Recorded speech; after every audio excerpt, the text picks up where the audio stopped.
महागठबंधन ने बिहार चुनाव से पहले अपने सीएम और डिप्टी सीएम फेज के नामों का ऐलान किया तो एनडीए ने इसके भीतर से एक बड़ा मुद्दा तलाश लिया और मुद्दा है आखिर किसी मुस्लिम चेहरे को तरजीह क्यों नहीं दी गई। इस मुद्दे के मुखिया बनकर उभरे हैं अब चिराग पासवान।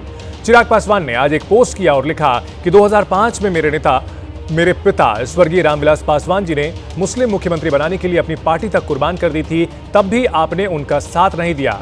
निशाना सीधे सीधे आरजेडी की ओर है।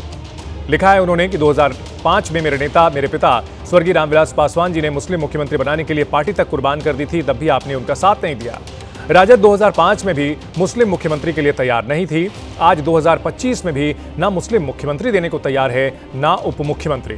अगर आप बंधुआ वोट बैंक बनकर रहेंगे तो सम्मान और भागीदारी कैसे मिलेगी। दरअसल डिप्टी सीएम फेज के लिए मुकेश सहनी के नाम का ऐलान किया। उसके बाद जेडीयू की तरफ से एक पोस्ट किया गया कि 2.6% वाले मल्लाह समाज को लड्डू दिया गया है और 18% वोट वाले मुस्लिम समाज को कद्दू दिया गया है। और उसके बाद से महागठबंधन बैकफुट पर है और एनडीए के तमाम घटक दल लगातार हमलावर हैं, जिसमें अब चिराग पासवान की भी एंट्री हो गई है। ये वही राजद है ना, 2005 में मेरे पिता ने कहा था ना कि भाई एक मुसलमान को आप मुख्यमंत्री बना दीजिए। क्यों नहीं बनाए थे बताइए। अगर इतने ही मुसलमान के हितैषी बने फिरते हैं, क्यों नहीं उस वक्त एक मुसलमान मुख्यमंत्री बना दिए थे। अगर उस वक्त बनाते तो सही मायनों में समझ में आता कि भैया इनका समर्पण है मुसलमानों के प्रति। पर ये कहेंगे कुछ, करेंगे कुछ, इनकी कथनी करनी में फर्क है। मुसलमान इनके लिए सिर्फ वोट बैंक है। वहीं चिराग पासवान के बयान पर महागठबंधन ने पलटवार किया और कहा कि जो लोग मुस्लिमों से नफरत करते हैं, चिराग पासवान उनके साथ खड़े हैं। नीतीश कुमार ने उनके पिता के 29 एमएलए को हड़प कर 2005 में मुख्यमंत्री बन गया, उसी नीतीश कुमार के साथ चले गए। चिराग पासवान जी अल्पसंख्यकों के शुभचिंतक बनते हैं, ये तो बताइए कि लोकसभा में आपने कितना टिकट इस बार अल्पसंख्यकों को दिए हैं, विधानसभा में कितना दिए हैं। आपने अपने कोटे से क्यों नहीं राज्यसभा मुसलमानों को भेजा, उनको मंत्री बनाते। थोथी दलील चिराग पासवान जी देना बंद कर दीजिए। बिहार की जनता आपको रामविलास जी के प्रतिनिधि के रूप में देख रहा था, लेकिन आप आरएसएस के कट्टर सदस्य हो गए हैं, ऐसा प्रतीत होता है। आप उसी दल से गलबहिया कर रहे हैं जो मुस्लिम विरोध की राजनीति को कहीं ना कहीं अपने एजेंडा के तौर पर रखती है। चिराग जी, आप एनडीए में हैं, नफरती दंगाई अलायंस के जो नेता हैं, जिस तरह से मुसलमानों के खिलाफ नफरती भाषा बोलते हैं और जिस तरह से मुसलमानों को टारगेट करते हैं, आप उस मामले पर चुप्पी क्यों साध लेते हैं। और टिकट के मामले में चिराग जी, आपने सिर्फ एक टिकट दिया, जनता दल यू ने 4 दिया, भारतीय जनता पार्टी ने 0 कर दिया। 243 में सिर्फ 5 मुसलमान और बातें बड़ी बड़ी। उधर मुस्लिम चेहरे को लेकर जेडीयू का महागठबंधन पर वार। जेडीयू के प्रवक्ता अंजुम आरा ने बयान दिया है कि नीतीश सरकार ने मुसलमानों की शिक्षा स्वास्थ्य पर काम किया, नीतीश कुमार ने दंगाइयों को सजा दिलवाई। जेडीयू लगातार हमलावर है और पोस्टर वॉर से उसने जो शुरुआत की थी, महागठबंधन के लिए मुश्किलें खड़ी हो रही हैं। सफाई देते हुए फिर रहे हैं महागठबंधन के नेता। देखिए, पूरा बिहार जानता है कि मुसलमानों की भावनाओं का इस्तेमाल किया गया था।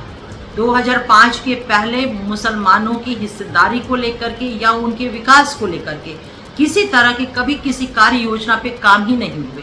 तो माननीय मुख्यमंत्री नीतीश कुमार जी ने हमेशा अल्पसंख्यकों को जो उनकी हिस्सेदारी है, भागीदारी है, डेवलपमेंट है, उसके लिए हमेशा काम किया है। और ये बात बिल्कुल मैं कहूँगी कि आदरणीय चिराग पासवान जी ने सही कहा कि अगर वो बंधुआ वोट बन करके रहेंगे तो कहाँ से उनको वो भागीदारी मिल पाएगी।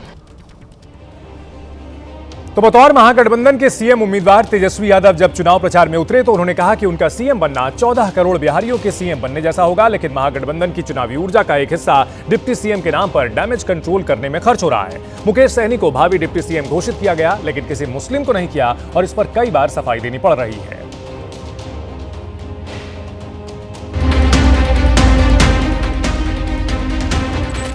कहते हैं कभी कभी नजदीक के फायदे में आदमी दूर का नुकसान नहीं देख पाता है। सीटों के झगड़े से जैसे तैसे निकलने के बाद महागठबंधन के सामने अब डिप्टी सीएम नाम की समस्या खड़ी हो गई। पटना में पूरे तामझाम के साथ महागठबंधन के तमाम दलों ने तेजस्वी यादव को सीएम फेस घोषित करने के साथ डिप्टी सीएम पद के लिए मुकेश सहनी के नाम का भी ऐलान किया था। हमारे अन्य पिछड़ा वर्ग के साथी हैं मुकेश सहनी जी, वो उप मुख्यमंत्री होंगे साथ में। लेकिन सन ऑफ मल्ला के नाम से चर्चित सहनी को ही एकमात्र डिप्टी सीएम उम्मीदवार बनाने का फैसला अब महागठबंधन के गले फंसने लगा है। एनडीए ने इस तरफ बिहार के मुसलमानों का ध्यान खींच दिया था कि देखो, एक भी मुसलमान को डिप्टी सीएम बनाने लायक नहीं समझा। देखो, ये है महागठबंधन की नजर में मुसलमानों की हैसियत। इनको सिर्फ वोट बैंक बना के रखना है। ऐसे समुदाय को मुसलमानों की बात करेंगे, जब रिप्रेजेंटेशन की बात आएगी तो रिप्रेजेंटेशन देंगे नहीं। उनको डरा के धमका के अपने साथ वोट बैंक रखना चाहेंगे। मुसलमानों की झंडा बरदार बनकर बिहार में कूदी ओवैसी की AIMIM ने भी इस मुद्दे पर आरजेडी और महागठबंधन की घेराबंदी शुरू कर दी, क्योंकि बिहार की आबादी में मुसलमान 17.70% है, जबकि निषाद समाज की जनसंख्या सिर्फ 4.26% है।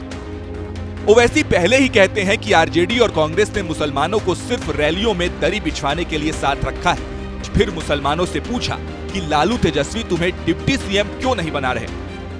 यादव जी, अगर आपको मंत्री बनना है तो आपको 18% मुसलमानों को डिप्टी सीएम बनाना पड़ेगा। मुसलमानों ने यह बात तय कर ली है कि इस बार डिप्टी सीएम से नीचे कोई समझौता नहीं होगा। मुकेश सहनी ने कहा कि उनके डिप्टी सीएम घोषित होने से बीजेपी के पेट में दर्द हो रहा है, लेकिन मुसलमान उसकी बातों में नहीं आने वाले। मेरा सवाल है भाजपा वाले से कि क्या आपको तकलीफ हो रहा है? एक मल्ला का बेटा, एक केवट का बेटा अगर राज्य में अगर सरकार बनाता है, डिप्टी चीफ मिनिस्टर बनता है, तो आपको इतना दर्द क्यों हो रहा भाई? आपको इतना परेशानी क्यों होता है? सांप तो निकल गया, अब लाठी पीटने से क्या मुसलमान सच में नाराज ना हो जाए? इसीलिए महागठबंधन ने अब कहना शुरू कर दिया कि सरकार बनने पर उप मुख्यमंत्री नाम का लड्डू हर समुदाय, हर समाज की थाली में परोसा जाएगा। और भी समाज धर्म के लोगों को उप मुख्यमंत्री का हम लोग जो है दायित्व देने का काम करेंगे, वो भी आप लोगों को कुछ दिनों के अंदर बता दिया जाएगा। महागठबंधन को कई बार सफाई देनी पड़ी है कि मुसलमानों का भी ख्याल रखेगी, लेकिन आरजेडी को थोक के भाव वोट देने वाले मुस्लिमों की सुई यहाँ अटक सकती है कि बाद में क्यों, पहले क्यों नहीं? ऐलान करने में पहले क्या दिक्कत थी? बिहार के चुनावी घमासान में पार्टियां जोर शोर से प्रचार में जुटी हैं। जुबानी वार पलटवार हो रहे हैं। बैनर और पोस्टर्स के जरिए भी निशाना विरोधियों पर साधा जा रहा है। पटना में आरजेडी दफ्तर के बाहर नया पोस्टर लगा है जिसमें तेजस्वी यादव की तस्वीर लगी है और बिहार का नया नायक लिखा गया है। अब इस पोस्टर के मुद्दे पर भी नया घमासान छिड़ने की पूरी संभावना है। दरअसल कांग्रेस की ओर से राहुल गांधी को जननायक बताया जाता है। इन सबके बीच बिहार का नायक यहां पर तेजस्वी यादव को बताया गया है और इस वक्त तेजस्वी यादव क्या कह रहे हैं अपने दर्शकों को सुनाते हैं।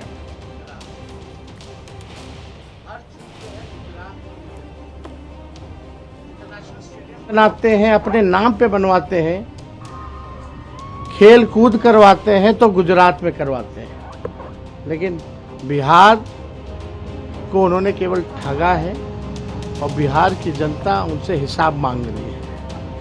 आप देखिएगा, बिहार जो है हर मामले में गुजरात से बड़ा है।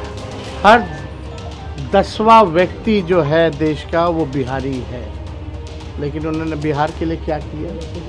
केवल जो है बिहार को ठगने का काम किया प्रधानमंत्री जी ने।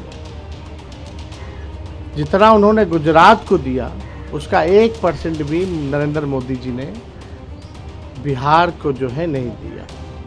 तो बिहार की जनता बेवकूफ़ नहीं है, बिहार की जनता सब समझ चुकी है और हर चीज़ का हिसाब बिहार की जनता मांग रही है और प्रधानमंत्री जी के पास कोई जवाब नहीं है।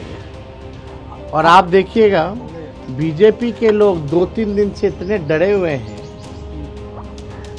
और अब अति पिछड़ों से नफरत करने लगी है बीजेपी। जब से हम लोगों ने उप मुख्यमंत्री अति पिछड़ा समाज के व्यक्ति की घोषणा की है, तब से एनडीए के लोग ट्रोल कर रहे हैं कि अति पिछड़ा को क्यों बना रहा है, क्यों बना रहा है। यानी भाजपा के लोग अति पिछड़ा समाज से नफरत करने लगे। और जिन लोगों को पाकिस्तान भेजने की बात प्रधानमंत्री जी कहते थे, आज हम लोगों की ताकत देखिए, आज उन्हीं लोगों को उप मुख्यमंत्री जो है बनाने की बात कर रहे हैं। तो हम भाजपा के लोगों को कहेंगे कि ये चिंता भी जो है आने वाले समय में दूर कर दी जाएगी। तो जो भाजपा के लोग जिनसे नफरत करते थे, आज उनकी बात करने पे आ गए और अति पिछड़ों से जो है वो पूरी तरीके से नफरत करने लगे। तो ये चिंता प्रधानमंत्री जी की, भाजपा की, जो उनके ट्रोलर्स हैं, जिनको भाजपा बोलती है पाकिस्तान भेज देंगे, जिनको घुसपैठिया बोलती है, जो है आने वाले समय में इस भाजपा को भी जो है हम लोग संतुष्ट कर देंगे। कोई चिंता की बात नहीं। आरोप लगाया जा रहा है कि अल्पसंख्यक को वोट लेते हैं और उनको मुख्यमंत्री बनाया है। अमित शाह ने अल्पसंख्यक को लेकर उन्होंने कहा कि अल्पसंख्यक वोट लेते हैं, बिहार में 17%। यही तो बोल रहे हैं अमित शाह जी, इन्हीं को घुसपैठिया बोलते थे ना। इनके नेता और ये लोग गंदी गंदी नारे लगा के गालियाँ किनको देते थे? अल्पसंख्यक समाज को देते थे। और यही लोग पाकिस्तान भेजने की बात करते थे। अमित शाह जी की भी इस चिंता को हम लोग दूर करेंगे। लेकिन अमित शाह जी, आपको इतना नफरत क्यों हो गया अति पिछड़ा समाज से? अगर एक अति पिछड़ा समाज का व्यक्ति अगर डिप्टी सीएम बनता है तो आप इतना नफरत क्यों कर रहे हैं? तो कोई चिंता की बात नहीं। हमने पहले भी कहा है कि ये देश सबों का देश है, सबका इस देश की आज़ादी में योगदान रहा है, चाहे कोई धर्म के हों, कोई जाति के हों। और जो बेचैनी उनकी है, उस बेचैनी को हम लोग शांत कर देंगे और आने वाले समय में ये बात जो है हम बता देंगे।